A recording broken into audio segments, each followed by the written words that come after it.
Ladies and gentlemen, olunaku olwaleero njagala munzikirize nkozesa olulimi oluzungu. Yes, we are gonna look at the people power revolution. Yes, olunaku olwaleero tugenda kusomako the people power revolution. Ndowooza tugenda kubanga twangu like tuyitamu bintu bino gy'olaba. I wanted to use the English language. Naye I can do some translation, whatever I can, I will translate. Yes. The people power revolution, zaali revolution oba yali revolution eyaliwo mu ggwanga lye bayita erya the Philippines. Eggwanga lye bayita erya the Philippines. Yes. Kwegamba revolution eno yatwala ennaku wazindaba nnaku 3 zokka bwe ziti. Yes, ne babeera nga bakola ki? From February nga 22 gwali gwakubiri 22 okukoma nga 25 1986. Yes, awo ne wabeerawo the people gye bayita the people power revolution. Kale tugende maaso nga bwe tusoma wano. The people power revolution, also known as the Edisa revolution or the February revolution, were a series of popular demonstrations in the Philippines, mostly in Metro Manila. Manila is the capital city of the Philippines. From February 22nd to 25th, 1986. There was a sustained campaign of civil resistance against regime violence and electoral fraud. The non-violent revolution led to the departure of Ferdinand Marcos. Tujjukire bulungi nti Ferdinand Marcos yali omukulembeze nga abafuze emyaka 20 wajindaba emyaka 20 naye ennaku 3 eza revolution, the people power revolution, zasobola kubanga zimujja mu bukulembeze. Tugende mu maaso tufunemu ekyokuyiga, tufunemu tulabe nti kibeera nga twejjukanya tujja kubeera nga waneeno ku channel yaffe eno nga tulaba ku bintu ebyenjawulo naddala mu history, because we learn history to compare it with the present, yes, to predict the future. Tugende mu maaso waneeno tukomye ku departure of Ferdinand Marcos, the end of his 20-year dictatorship and restoration of democracy in the Philippines.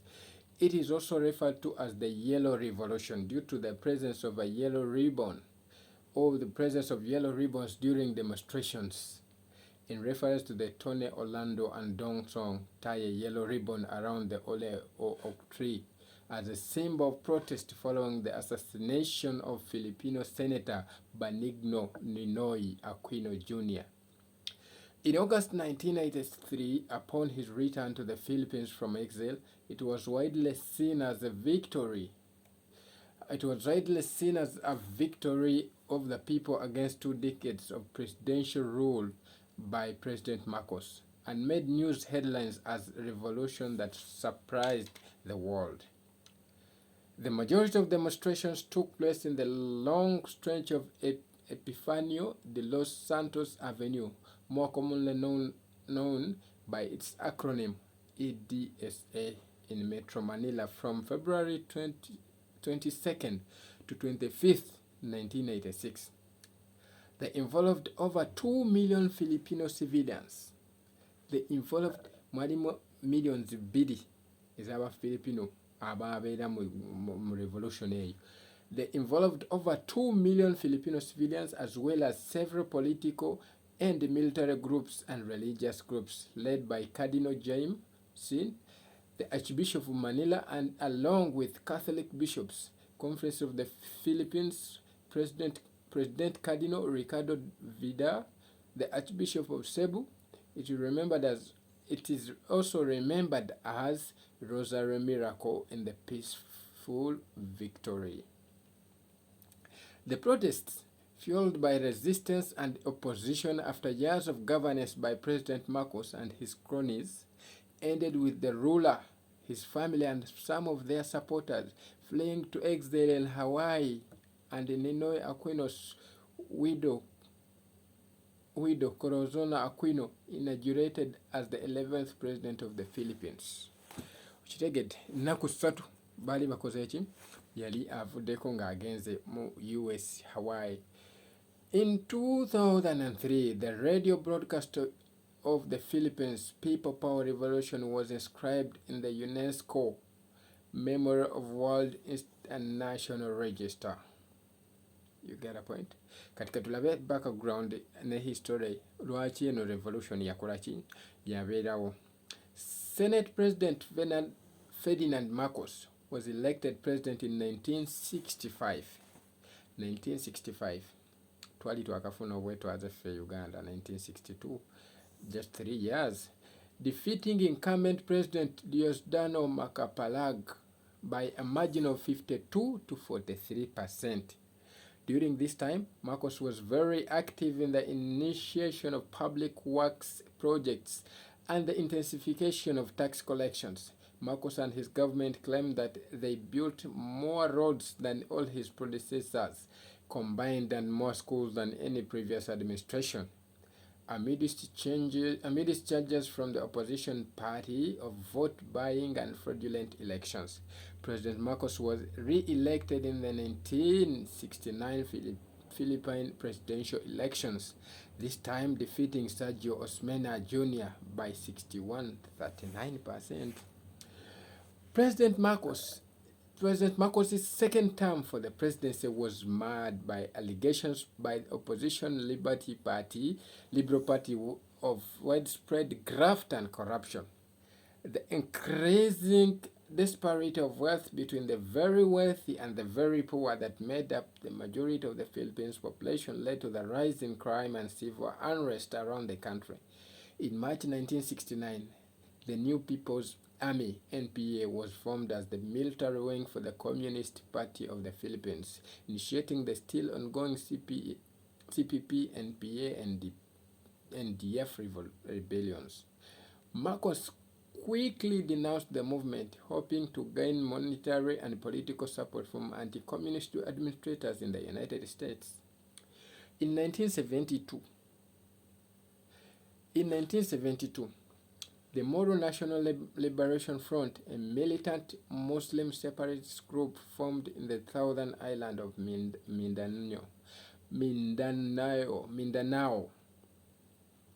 Marcos soon used the rise of militant and civil unrest as justification for declaring martial law. You get it? Martial law, this is the military law. Military law, as you hear the court martial law, that the president or the commander-in-chief yekamala byonna. Now, barred from running for a third term as president in 1973, Marcos announced Proclamation number 1081 on September 23, 1972, declaring martial law, using the civil unrest that arose after the 1969 Philippine balance of payments crisis as a justification for the proclamation. Through this decree and through a controversial referendum in which citizens' assemblies voted through a show of hands, Marcos seized the emergency powers, giving him full control of the Philippines military and the authority to suppress and abolish the freedom of speech, the freedom of press, and many other civil liberties. President Marcos also dissolved the Philippine Congress and shut down media establishments critical of the Marcos administration. He also ordered the immediate arrest of political opponents and critics. Among those arrested were Senate President Jovito Salonga and the leaders Senate Jose W. Diokno and Senator Ninoy Aquino, whom Marcos sent to Laur, Neva, Echina, and the man who was groomed by the opposition to succeed President Marcos after 1973 elections. A constitutional convention, which had been called for in 1970 to replace the Commonwealth-era 1935 Constitution, continued the work of framing a new constitution after declaration of the martial law. The new constitution went into effect in 1973, changing the form of governance from presidential to parliamentary. and allowing President Marcos to stay in power beyond 1973. The constitution was approved by 95% of the voters in the Philippine constitutional plebiscite.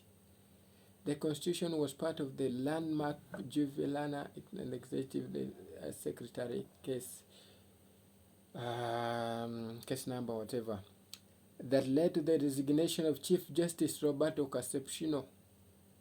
Part of the plot of the regime involved legitimizing the military rule through the new constitution, providing legislative and executive powers to the president. Simultaneously, Marcos conducted the 1973 plebiscite through the simple counting of hands raised by children and adults that involved questions such as the option for more rights in lieu of constitutional affirmation. With practically all of his political opponents arrested, out of office, and in exile, President Marcos's preemptive declaration of martial law in 1973 and the ratification of his new constitution by more than 95% of voters enabled Marcos to effectively legitimize his government and hold on to power for another 14 years beyond his first 2 terms as president. In a Cold War context, Marcos retained the support of the United States through Marcos' promise to stamp out communism in the Philippines and by assuring the United States of its continued use of military and naval bases in the Philippines. On November 27, 1977, a military tribunal sentenced Aquino and 2 co-accused NPA leaders, Bernabé Vizcaíno, Commander Dante, and Lieutenant Victor Coppers, to death by firing squad. In 1978, while still the last opposition leader yet to be released from prison at Fort Bonifacio, Aquino founded his political party, Lakas Ang Bayan, or abbreviated as LABAN, the English People's Power, to run for office in the interim Batasang Pambasa, or the parliamentary elections. All Bayan candidates lost, including Aquino himself.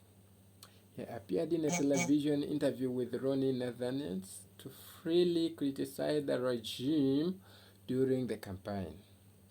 In 1980, Ninoy Aquino suffered a heart attack and was compassionately released from prison to undergo heart bypass surgery in the United States. Aquino stayed with his wife Corazon and children in Boston College as fellow for numerous American universities as Harvard and the Massachusetts Institute of Technology.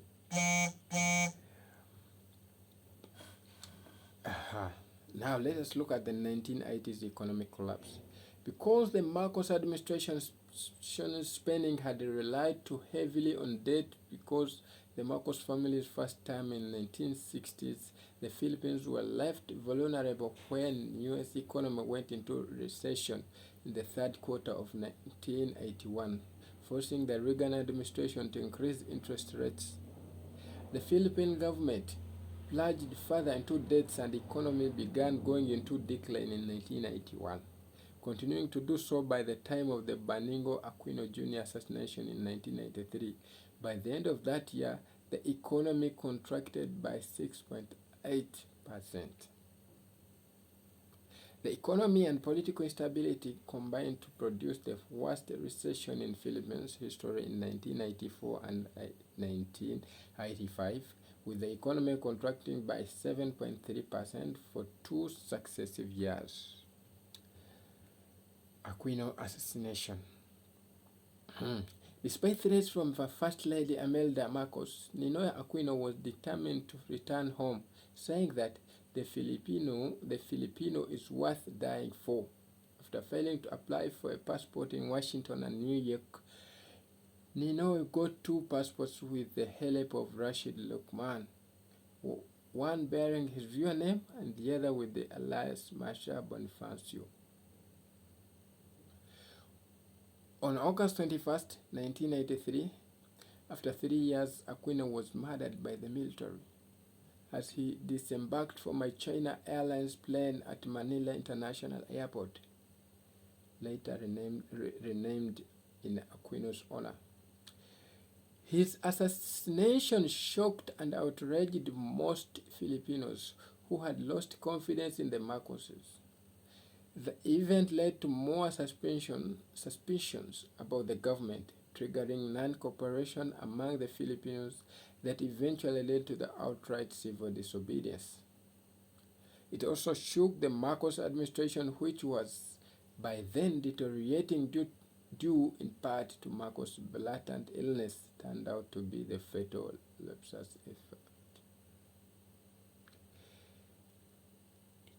In 1984, Marcos appointed a commission, first led by Chief Justice Enrique Fernando and later Corazon Agrava, to launch an investigation into Aquino's assassination.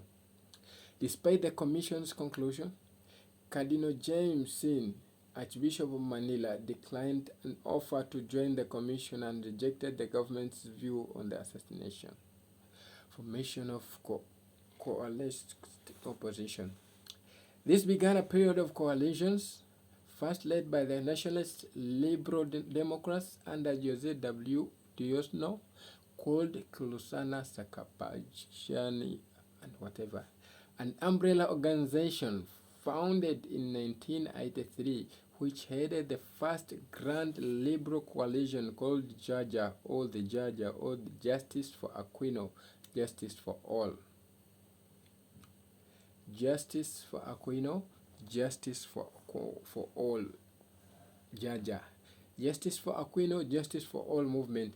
Jaja consists of the organizations such as the Social Democrat-based August 21 movement, ATOM, led by Bas Aquino, Kakbe, Mabin, Makati-based Alliance of Makati Associations, or AMA, and others.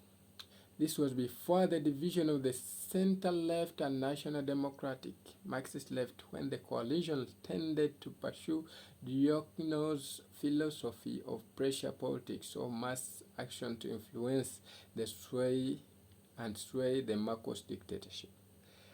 Parliamentarians of the streets, as they were called, applied pressure politics, and soon other coalitions were formed, culminating in the first call for elections in the opposition in the Congreso Mamaguino of the Filipino, was organized by Aquino's Atom from Jaja Coalition as a means to unite the businessmen, communists, and other groups. Most of the COPIL members were led by AMA leaders.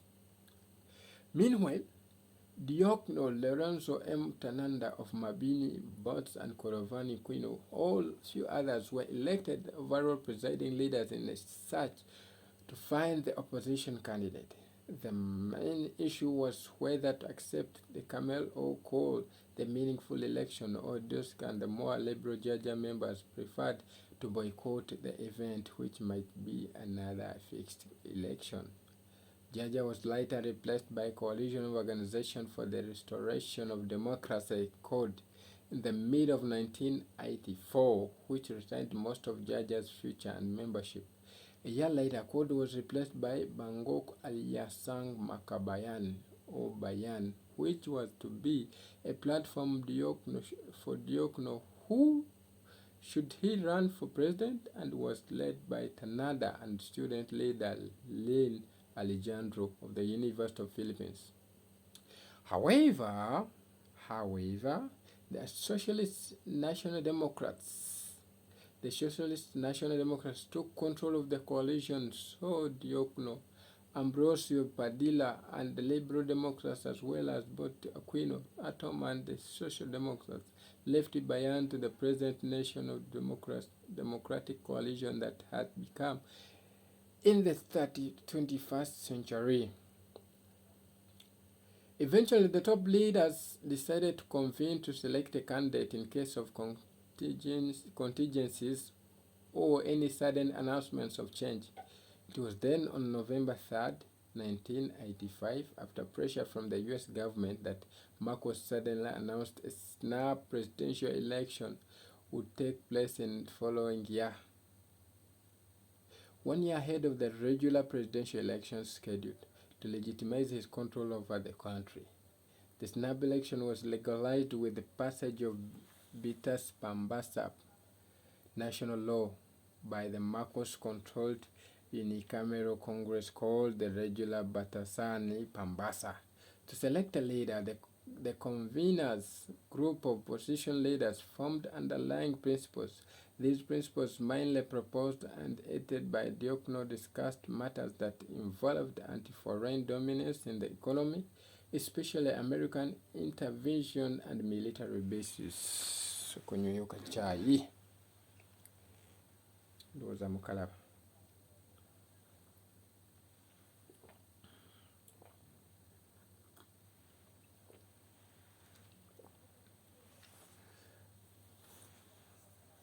After the principles were agreed upon by opposition leaders, as Lorenzo M. Tonanda quipped, it became most automatic and completely expeditious in agreeing unanimously on one candidate to face Marcos. For the initial step in nominating a candidate, the selection process started out with a pooled list along the opposition leaders themselves. The list of candidates for presidency were mostly including former senators Jose W. Diokno, Bas Aquino, Jovita Salonga, Eva Estrada, Kalau, Salvador Doi, Laurel Ambroso, Padilla, Aquilino, Primela, Rolo, Ramon Mitra, as well as future Senator Torficho Gono Jr. and technocrats who once served as Marcos' executive secretary named Rafael Salas. After the vetting of nominees, as men such as Sen Diokno vehemently opposed to run for president, the remaining potential candidates who openly wished to earn the opposition's nomination were Saloga, Lorea, and Estrada Kalau. United Nationalistic Democratic Organization UNODO members Estrada Kalau and Lorea were the only two not to sign the Declaration of Unity or underlying principle. Eventually, Estrada Kalau withdrew after being overwhelmed by the multiple candidates in the selection process and campaigned to become the vice presidential candidate. Between 64-year and Salonga, who with 64-year-old Estrada Kalau represented the two largest Liberal Party factions. This was because Salonga had spent time in exile in the United States, while Laro, the founder of the main head of UNIDO, was deemed too lightweight. Ebyo natulaba byaki. Tugende mu maaso.